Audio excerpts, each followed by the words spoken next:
Good evening and welcome to the Martin Perry Homestead for Powell-Liberty Historical Society's February program. I'm Sherry Carmichael, and it is my great privilege to introduce our speaker tonight, and this is Brett Carmichael. Brett Carmichael is a lifelong resident of Liberty Township. He graduated from Cedarville University in 2001 with dual majors in history and English. Following graduation, he taught English as a second language and American culture at the People's University in Beijing, China. He received Master of Arts degree in history and a graduate certificate in applied history from Youngstown State University in 2015. He began his career as an archaeology field tech with Weller and Associates. He is presently employed by Lawhon and Associates, a project consulting firm headquartered in Columbus, Ohio. His work assists his clients to navigate due diligence respecting historic preservation and laws which apply to their projects. Most often his work is associated with infrastructure, transportation, and planning projects.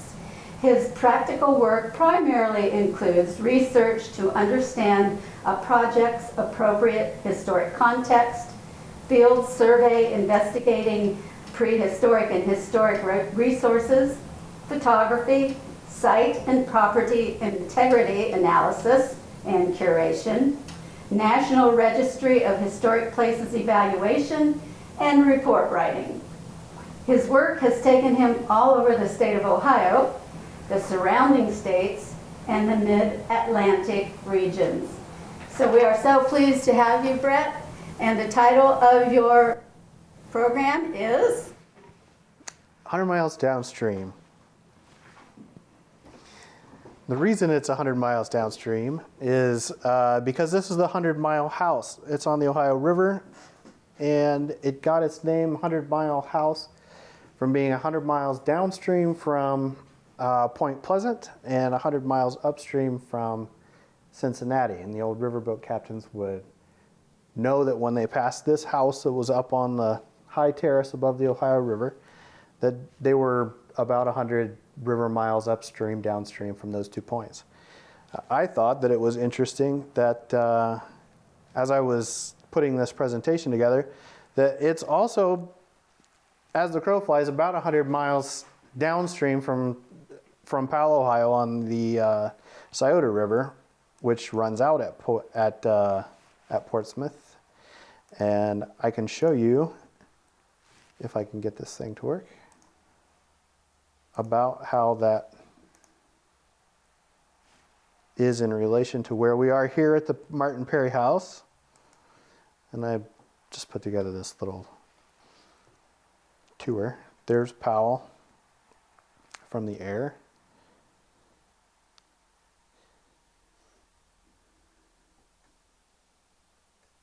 All of it, much of it. There's the Columbus Zoo and O'Shaughnessy Reservoir of the Scioto River as it makes its way down through Dublin and Columbus. The Scioto River is right there, the dark green swath passing through Pickaway County, Circleville, into Ross County past Chillicothe, on down past Waverly and Piketon and Pike County, past Lucasville to Portsmouth. On the west side of Portsmouth, the river valley is wide, and we'll talk about a building that was there in a little bit. On down US 52 and across from Garrison, West Virginia, is the 100-mile house. You could even see a riverboat going by there. That's the farm complex. That's the main house with some outbuildings in the rear. This view will show how it's positioned in the floodplain above the first terrace of the river. All of that property was once part of a large farm, but this was the main house of it, which extended to about that far tree line. And across US 52, there's a tall set of hills that held limestone. And this house was made of limestone, constructed of limestone, and made because the original owner was in the limestone trade. I'm going to go back to my presentation now. And we can see an early map of Scioto County. Barton Gibbs, 1875. And the portion that I have highlighted in pink was Judge Moore's property. And that includes the portion along the Ohio River that you can see. The road that goes through it is roughly US 52 now. And the portions that are highlighted that finger up are what he had purchased for his limestone quarrying. And a lot of the buildings in that area along the river that still remain from those days were built of that limestone. And that limestone ended up being used in Cincinnati. It was known as City Ledge Limestone from Buena Vista, which is this little village, Buena Vista Village.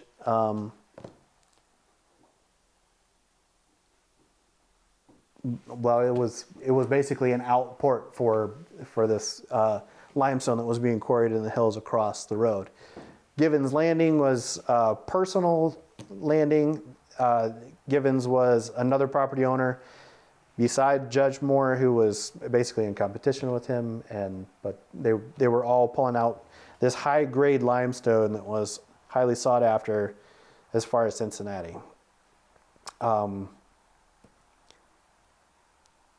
This is the original 100-mile house, built by Judge Moore, built in 1829.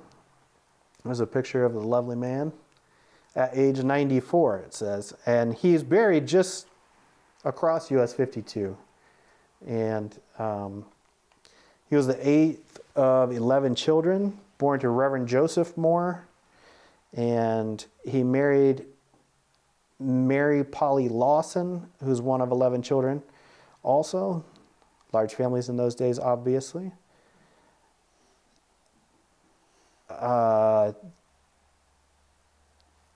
He served as a colonial militia during the War of 1812. And after the war, he returned to his job in Portsmouth as a stonemason. So he had been trained when he was young as a stonemason and assisted the only other mason in Portsmouth at the time, building some of the very first brick buildings. In fact, he assisted on the very first brick building ever built in Portsmouth. I don't know if it still remains or not, but it was a good trade for him, and he was able to build this house of brick, and its foundation were built of the limestone that he quarried, and he made his money in that limestone quarrying. And it was quite a lucrative job for him. He was able to buy, I think it was 270 acres of that prime bottom land there along the Ohio River. So after he retired from his stone quarrying, he built that house, and they almost retired there in 1829. There's a good example of the type of house just west along US 52 of the type and style that that house, this house, you notice it has a solid chimney end with this house has 5 bays front, and there you could just see the ghost of another chimney on the other side, and there's a wing teeing off the back. This house is very much like that, except it only has a 3-bay front. You can see the 3 windows up above. Actually, this one was built as a duplex. I think it might have been workers' housing. There's a door, window underneath the porch, which shows that it was split, divided in multiple occupancy house. But it has the same solid end chimney. These are very typical of the colonial period, even pre-colonial. It's actually a very old form of house. But these are of the original colonial period. This one would have been built in the early 1800s, probably even before his house in 1828. There is another example that used to be in that floodplain just west of Portsmouth that I mentioned earlier. This was Judge Moore's father's house, and it was also used as the first Methodist meeting place in Ohio. And it was wiped away by a flood, I think in the 19-teens or 1930s maybe. It might have been the 1913 flood, which of course affected almost all of Ohio, but it being right there at the confluence of the Ohio River on the Scioto, it was flooded multiple times. And it was built originally in 1796. This is a misprint, and where it says 1776. It was actually built in 1796.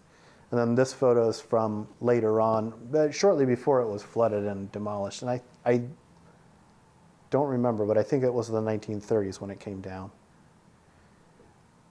This style of house, you see again the similarities of stone-bearing walls and chimneys on the ends. This one again is a 3-bay front, window, door, window down. Very symmetrical, very evenly spaced.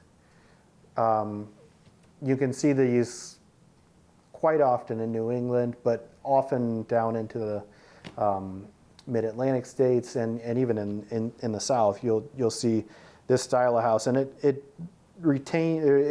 continues even to this day, and with the colonial revival,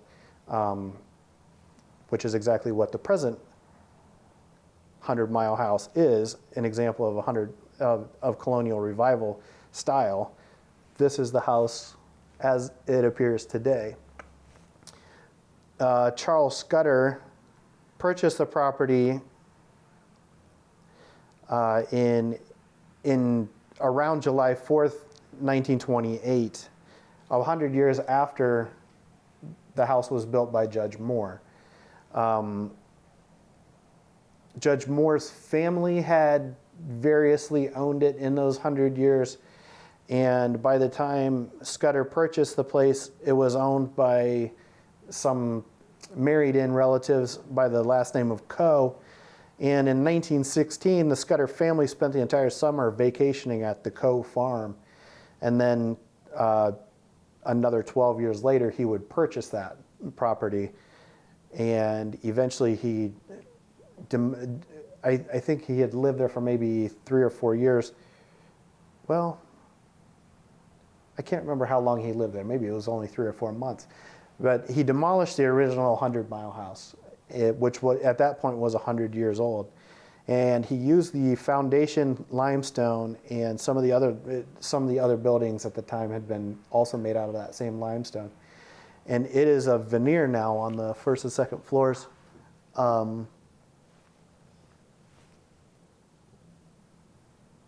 As it was built in the 1920s, it has beyond just the stone helping. It's not really a stone-bearing structure. It has concrete support and internal wood framing. So it's a little bit larger, a little bit more luxurious than the original house would have been. Also, you see the windows flanking the chimneys on the gable end in all 2.5 stories. You see those little round windows flanking the chimney as well. And it's been expanded from the original 5-bay front. This says 7-bay front. 3 windows flanking a central door, another 3 windows. This view down here is the original portion that Charles Scudder had constructed in 1928. It now has a large addition that we will get to a little bit later. But at that time, it was just this main structure, and there was again a little T wing off of the rear, which faced out towards the river. A little bit about the Scudder family, which is another one of these threads that we can pull just by looking at this house. The whole reason that I'm presenting on this house is because the people who own it now have had me nominated to the National Register of Historic Places, and we're looking for that listing at any day now, anticipating it. And while I was doing the research, I just found all these interesting little rabbit holes to run down and rabbit trails to run down. So the Scudder's family, this is George D. Scudder, Charles's father. He was an attorney in Portsmouth for most of his life, and it had come from a fairly well-to-do family in the East. I believe he and his George and Charles's mother had both gone to Princeton, I believe, and met there.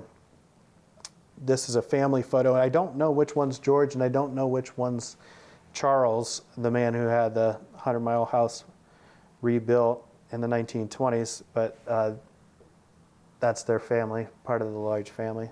And there's his gravestone. There's a little biopic clip for George, which is not very relevant, other than to say that his one child was Charles D. Scudder was their one child, and he was born in Portsmouth, graduated from Princeton in 1907, where his parents met. So, and George was an attorney, fairly well-to-do in Portsmouth. Charles was an insurance salesman and was also a fairly well-to-do Portsmouth businessman. And I believe he was involved in local government as well. They had one son as well. From 1928, I was talking about the portions of the building that were built in 1928, and these are highlighted in pink. The garage was detached at that point, and the house was just a basic rectangle with a small T shape off the back. And Eric Strindberg was the architect. This is another interesting little string that we can pull in the story of this house. Eric Strindberg, this is his ad from, I think, the 1930s. The best service a profession can give, all your building problems, and the first National Bank building, which he designed in Portsmouth. Some of Strindberg's buildings still remain in Portsmouth and up and down the Ohio River. He did some things as far as Cincinnati, and he began his life in New York, or his life in America in New York. He was actually born in Stockholm, Sweden, and came to the United States early on. I found his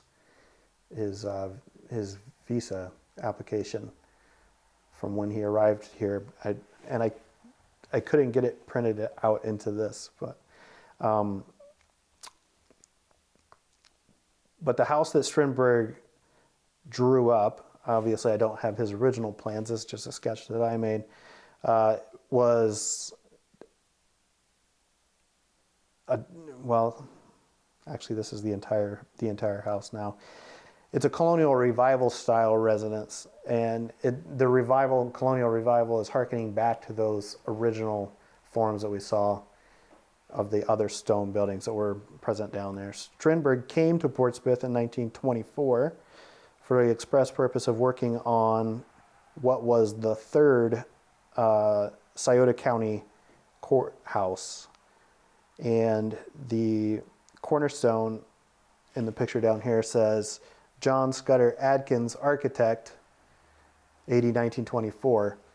1924 was when it was begun. It was worked on from 1925 through 1927.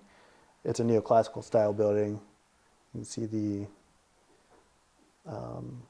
ionic columns and the arcade down along the front. You'll see that later on at the house, but the arcade. But that was not a Scudder or a Strindberg element. Eric Strindberg was brought in to be the supervisor of construction. He was not the architect of this building. John Scudder Adkins is. I highlighted the name Scudder and Strindberg because we'll see Scudder again later on. And as the Scudder family was also prominent in Portsmouth, this may have been one of their first meetings. This is two pictures of Eric Strindberg. One when he's young, I assume when he first arrived in Portsmouth in the 1920s. And the other is from near his death. I think he died in 1944. He had a massive heart attack listening to the news about World War II. So, an interesting sidelight about Strindberg, one of the most interesting things that I found, was actually to do with his brother, who died on an ill-fated 1897 trip to the Arctic in a balloon expedition trying to find the North Pole.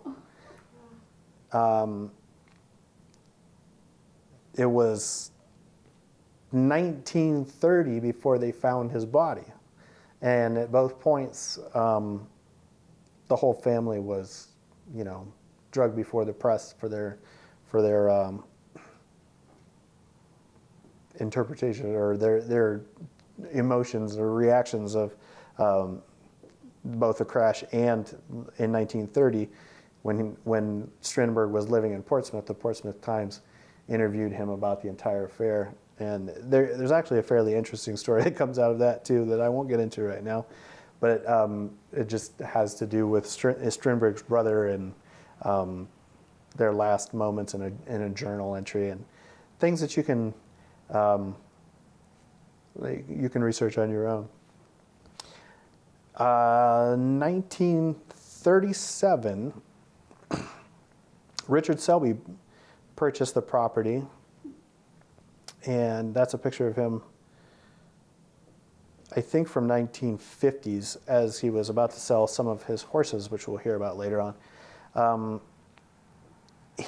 Again, this is another interesting thing that I found, was this kind of allure of the place. Selby and his family had visited with the Scudder family for the month of September in 1933, stayed as their guest. And then 4 years later, when the property became available, he purchased it and gobbled it up. He was able to gobble it up because of Selby Shoes, which we have pictures of their factory in Portsmouth in 1915. 1936, that's a large addition, in addition to this large building. It was a major, major industry in Portsmouth. Demolished in 1999. The firm had liquidated in 1957, but it was one of the largest industries in Portsmouth, the second or third behind steel and shipping of coal and steel and shipping up and down the Ohio River. Ladies' shoes, manufacture of ladies' shoes, was a massive industry in Portsmouth. There's one there, the 1929 3-button. I included this photograph from my grandmother, who's she loves ladies' shoes, and I don't know if she ever had any Selby shoes. I did talk to her once about it. She knew them, but she didn't tell me if she had any or not. I believe they were fairly pricey, so I don't know whether she would have or not.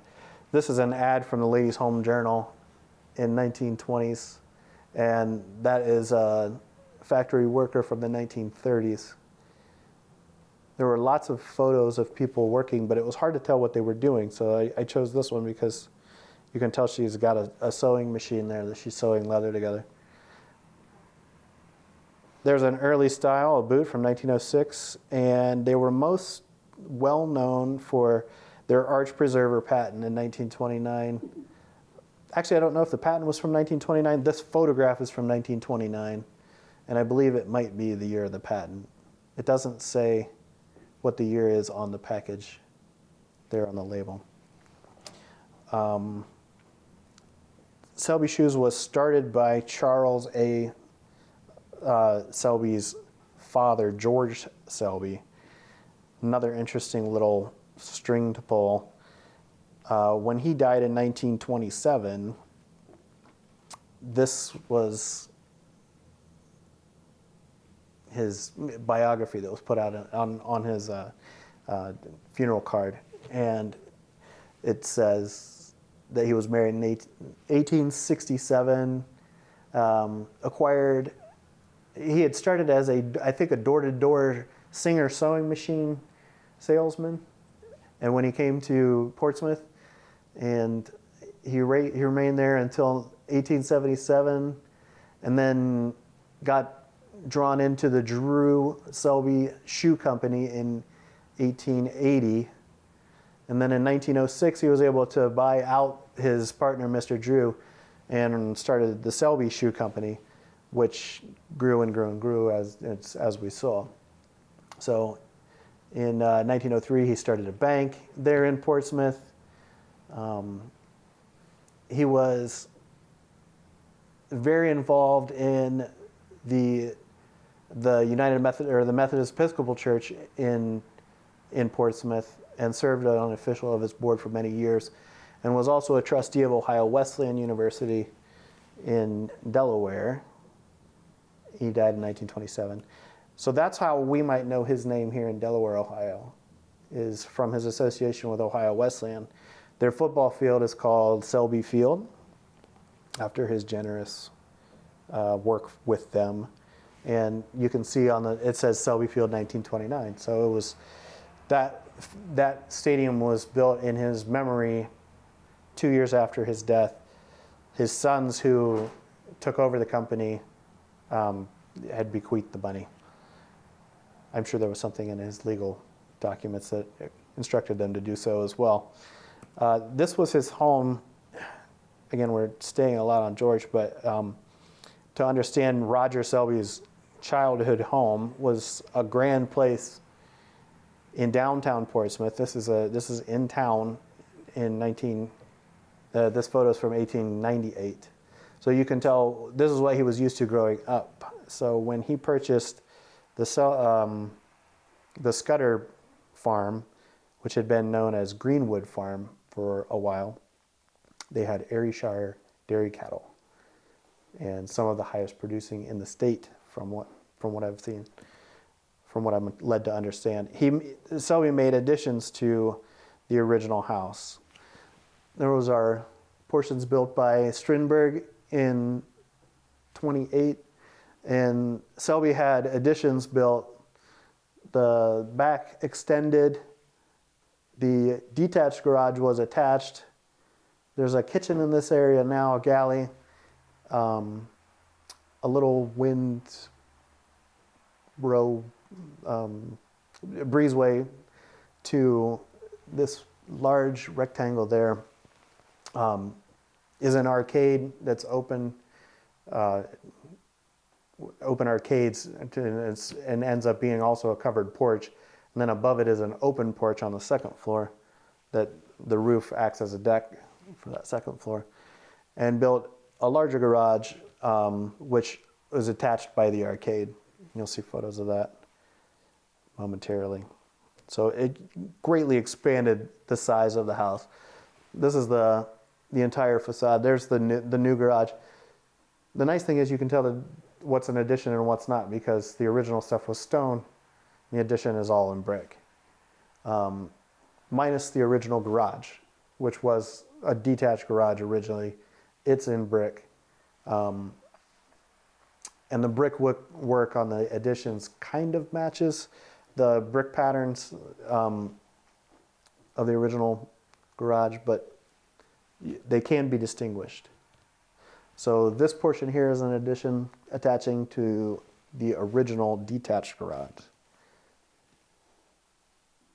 There's the porch arcade. Up above these, behind these plants is the open deck. And I believe that at one point it may have been enclosed maybe with a greenhouse. I haven't found any photos of it, but there was some mention of a large kind of greenhouse, and I think that's where it would have been. The garage has an apartment above it. It was always known as a guest suite, and now it has maybe 2 bedrooms. I think it just has 1 bedroom. It's basically a full apartment. There's a small kitchenette, closed off bathroom, bedroom, living room, and a nice deck and a nice setting. This is that same garage from the rear. The arcade continues underneath this upper area in the apartment. You can see a little bit more of the open deck there. You can certainly see it there. And these are addition wings. I have close-ups of those as well. This angled tower is an addition. And again, you can see the original brickwork of the original building, or the original stonework, sorry, and against the new brickwork, which has since been painted. I believe it was painted in the 70s or maybe even before that.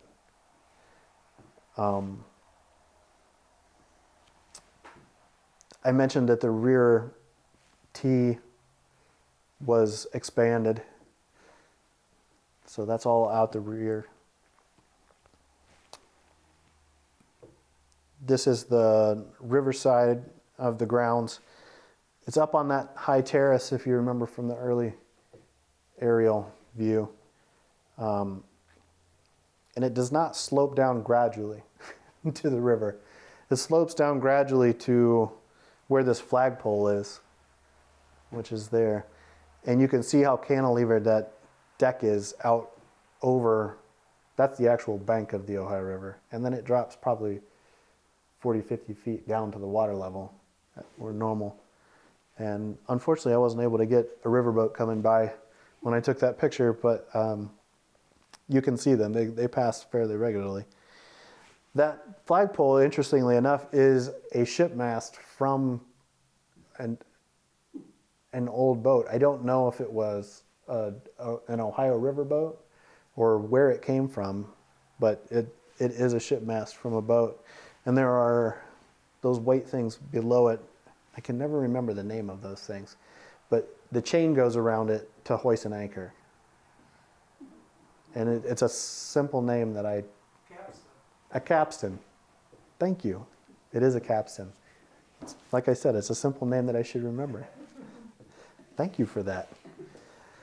Just up from the flagpole is a pool patio area that Scudder had built originally in 1928. So this was not part of Selby's additions. This was original to the property. And that was a boathouse that is immediately adjacent where the pool was. This brick fence, it was an Olympic-sized pool. I have the dimensions somewhere. I think it was 20, I don't know about Olympic size. They mentioned it was a grand pool, 27 feet by 45 feet or something like that. Big pool. Unfortunately, it leaks. So some previous owner, I don't know when, filled it in with dirt, and it now is a beautiful grassed area. But inside that, under that dirt, is a beautiful pool, as far as I know. And interestingly enough, it was a saltwater pool, because when they dug the wells there, they struck a vein of salt water. And so they pumped it right into the pool. There's a little pump house. You can just barely see back behind the patio. But that pump house worked the gears that would lift boats up in the boathouse, and it also pumped water for the pool. And this is the patio that you can see these chimneys here. There's 2 outdoor ovens, well, an outdoor oven and a large outdoor fireplace. And these large limestone pavers are local stone as well as the stone in the chimneys. You can tell that they're from the 1920s and not from the 1820s because there's concrete used in the structure of the main fireplace at the far end. In fact, concrete was still relatively new product, and they highlighted the fact that it's made of concrete by not erasing the form lines on the bottom. This is true on the interior of the house, especially in the basement. All of the forms you can see. There were barrel vaulted ceilings, and all of the walls. You can see basically what type of timber they use, and for certain the dimensions of the timber that they use for forms. The reason that Selby was so interested in this property, though, was it had, at one point, the farm was as large as 500 acres, I think. Originally, Judge Moore had bought 270 acres of that flat bottom land. We know about Scudder's dairy farm, but Selby had world-renowned horses, and he had a farm on the north side of Portsmouth. I can't remember the name of it. Wildwood Farm, maybe. I can't remember, but when he moved to 100 Mile House, he brought his horses with him, and he had at that point some of the best and winningest champion Arabians in the world, right there in Portsmouth, Ohio.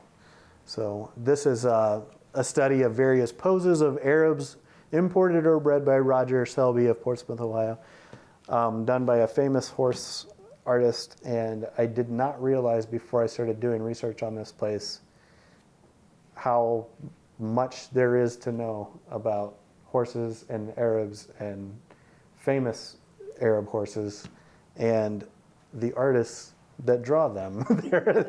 It's just one little subject after another that you can be expert in. I am not going to pretend to be an expert in Arabian horses, nor in the drawing or painting thereof. But he had some of the most well-known, including Mirage, who Lady Wentworth in England had acquired from King Faisal of Iran via some ambassador in Italy. It's a crazy lineage, but the great thing is, with them being these famous horses, you can find that kind of information. I never figured when I drove up the driveway of that house that I'd be chasing down King Faisal's horse in my research, but there it is. And that is Roger Selby at an older age. I think that might be from the 50s. He got rid of his horses in the 1950s, is why I say that. He sold them to a lady in California where they spent their retirement years, and he went to Florida. And he died in the 1974, I believe, in Florida. So there's Mirage. The next photo is of him and Mirage in earlier days. I don't know if this one has a date on it. I can't remember. It does not say. It does say Mirage won championships in both England and America and was one of the most perfect of Arab types. It is a beautiful horse. That's all I know. One of his other horses, we already saw Mirage, which is reproduced again here. Those Raffles. And you can tell that this was quite a desirable horse because these photos are taken from horse magazines. I don't have any knowledge or expertise in, again. But the fact that they're using this horse to describe the parts of a horse, it's a very good horse. And this is Raffles in real life beside, I believe, his mother, Razian. I don't know. And I believe this was in the 1950s after they were moved to California. I believe that the lady who purchased the horses already had the mother and was happy to have Raffles. Raffles is being ridden up in the top right-hand corner there by Paulina Longworth, who is the granddaughter of President Theodore Roosevelt in 1936. So when I say they're famous horses, they're famous horses. And a little less famous, this is Lois Selby, Roger's daughter, on Mirage. So beyond being incredibly fast, spirited animals, here they are carrying two young ladies. Again, this is a famous print. I can't remember the painter's name or the photographer. Well, this is a painting. The painter's name, but this is a famous print of another of Selby's horses, is named King Genius. Probably the greatest individual as both show horse and sire, the saddle horse bred has not yet produced, so says the caption in 1947. King Genius was the world champion 5-gaited stallion, undefeated in his class in the past 4 years. So he was a saddle, what did I say? Saddle horse, which I believe is different from an Arab. But again, this is not my expertise. So lots of different little strings that you can pull as far as storylines coming out of just this one house. And all of which I thought were interesting, some of which I understood a little better than others. But that is all that I have for this presentation. I have lots of other information on the house and would be happy to answer any inquiries in the future. I believe you can probably email the Powell-Liberty Historical Society to submit those if you like. Hopefully soon you'll be able to get on the National Register of Historic Places website and read the submission that I made. There are more pictures of the house interior and exterior that should be a part of that package as well. So the house is now a bed and breakfast. It has a little brunch kitchen, if not a full restaurant. These days it's hard to know exactly how open these guys are. I haven't talked to them for a little while. They may be doing their hope is to have a full restaurant, but at least to be doing Sunday brunches and bed and breakfast. And it's a lovely property to spend time on, right on the river and with all that beauty surrounding it, and lots and lots of history. So. Thank you, Brett. This is interesting how, it all ties together, all these little chains. Yeah. The Selby, any relation to the Selbys in Worthington? And was the Selby Street in Worthington? I don't know that. I wouldn't be surprised. It's not a super common name. No. And I know that, George Selby had dealings here at Ohio Wesleyan. So, and being so involved in the Methodist community, Worthington being such a Methodist community, it wouldn't surprise me at all. I almost called this presentation Methodism along the Ohio River because Judge Moore's father was did preach to the first Methodist preacher down there. But actually I couldn't do that though because the Scudders were Presbyterians. So they interrupted it for a little while. Yes. When do you expect, I'm sorry, go ahead. Just when do you expect to receive the honor? Confirmation of the listing? Soon. I don't know. Everything's in flux right now. Everything's going slowly. It's a long process to produce a nomination and have it go before the Ohio Board, and it's been before the Ohio Board, and now it's at National Parks. That's where we are in the process now. So the National Park Service reviewer is reviewing it currently. It should be forwarded on to the keeper, which he's the official person who keeps the National Register. So hopefully we'll be hearing notification from them soon. But yes. Did you know of the house, or were you interested in the house before you had the job to I, register? no, I didn't know anything about it. They called me kind of out of the blue. I mean, how clients do. And yeah, I had never known that there was anything even remotely like that down in Portsmouth. At one point, Portsmouth was a fairly well-to-do town, as you saw from some of the buildings that were around there. They weren't all just stone, chimney end houses. There were some and there still are some very nice houses down there.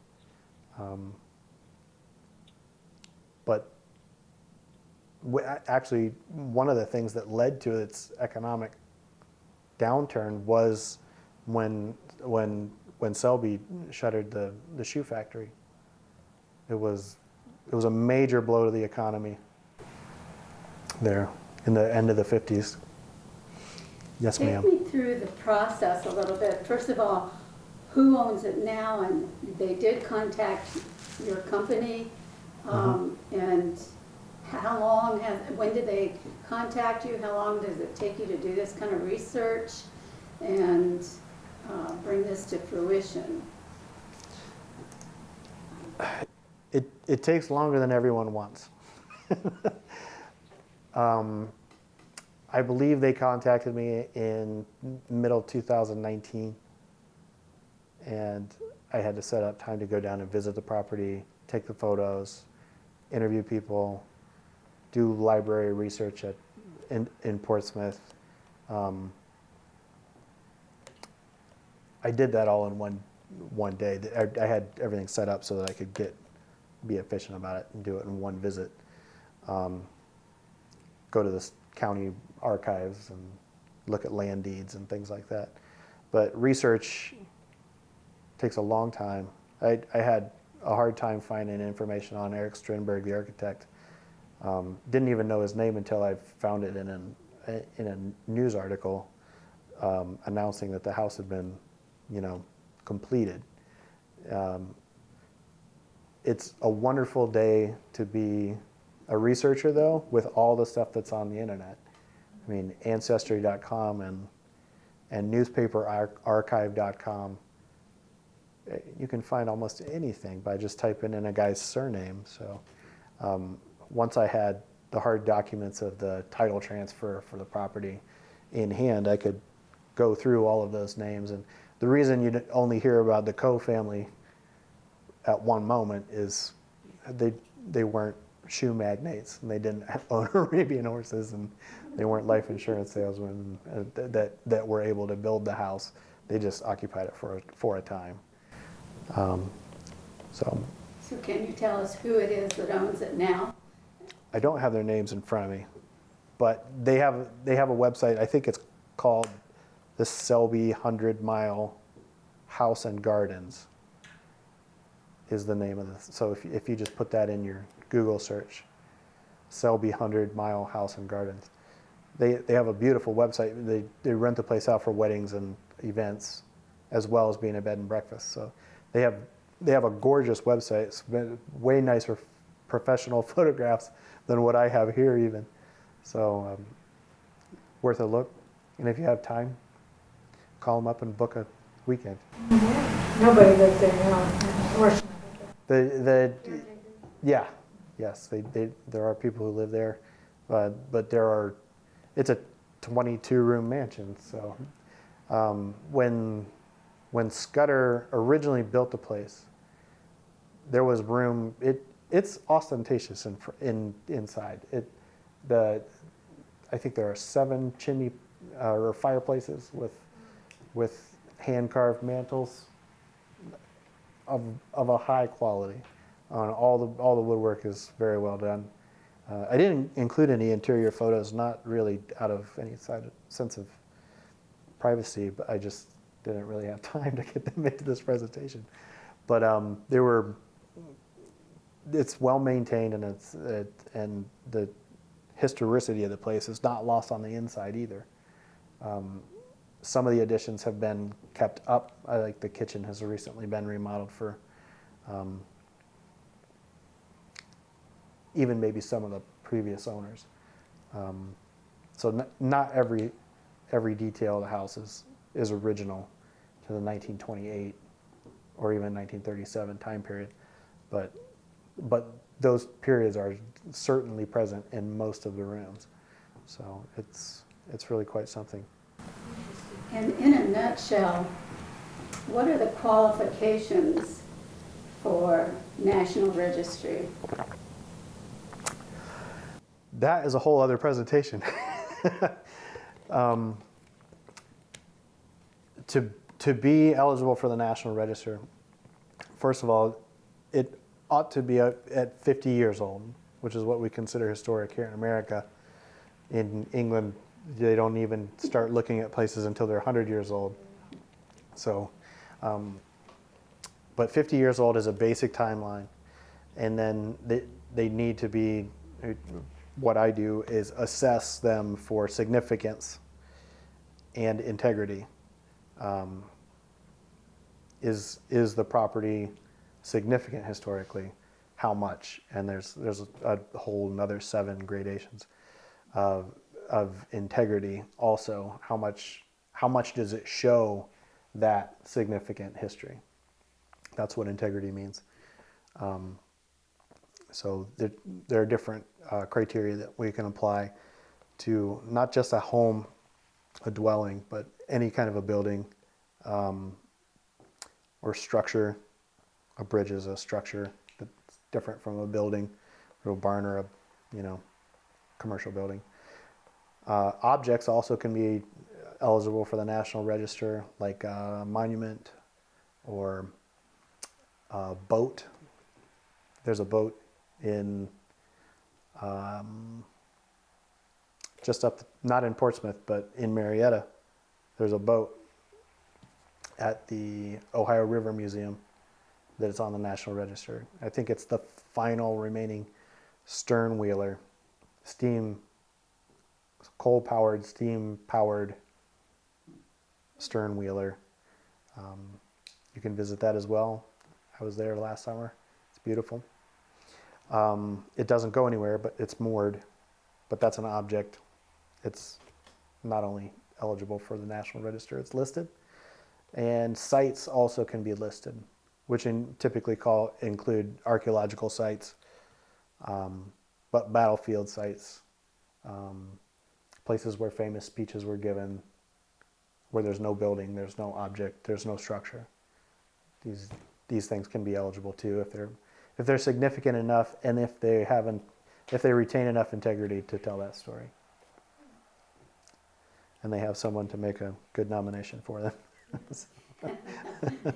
So make that argumentation. So, Very interesting. well, thanks for having me. I appreciate it.